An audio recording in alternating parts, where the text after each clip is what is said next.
Donc pour ça, il y a 4 axes, hein, je vais les redonner. Donc c'est amplifier la réponse cyber face à la massification de la menace et à l'identification de cette menace. Aujourd'hui, les ennemis, le président l'a dit dans son discours l'autre jour, ils ont été identifiés, ils sont maintenant nommés. Donc c'est clair qu'il ne faut plus hésiter à mener des actions contre eux, pas offensives mais défensives, et donc aussi également de bien montrer qu'on sait ce qu'ils font et qu'on sait du coup comment se défendre contre ce qu'ils font. Deuxième axe, en fait, c'est développer les expertises, donc indispensable pour se protéger des cybermenaces. Donc ça va être aussi un des rôles de l'ANSSI, au plus haut niveau, de développer ça. Troisième axe, promouvoir les actions cyber et les actions de pédagogique et d'information et de prise de conscience que en fait tous on est en danger aujourd'hui d'être attaqué, quelles que soient les informations dont on dispose, parce que comme tout est interconnecté, le moindre maillon en fait qui peut céder peut mettre en panne tout le reste de la chaîne, et ça c'est important d'en être conscient.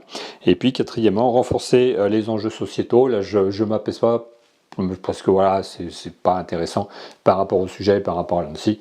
Voilà, la sobriété, quand on est en train de défendre des systèmes, en fait, on n'en a pas vraiment grand chose à faire. C'est comme l'armée en fait, hein, quand on lance des missiles, on regarde pas si ça consomme du carbone, et aujourd'hui si on fait la consommation carbone de la zone de l'Ukraine, on serait déçu du résultat, mais en fait ce genre d'opération là ne peut pas compromettre les deux en fait, hein, en disant voilà il faut qu'on essaye de faire ça propre. Non, c'est pas propre en fait. Donc une fois qu'on le sait, on n'est pas déçu du résultat.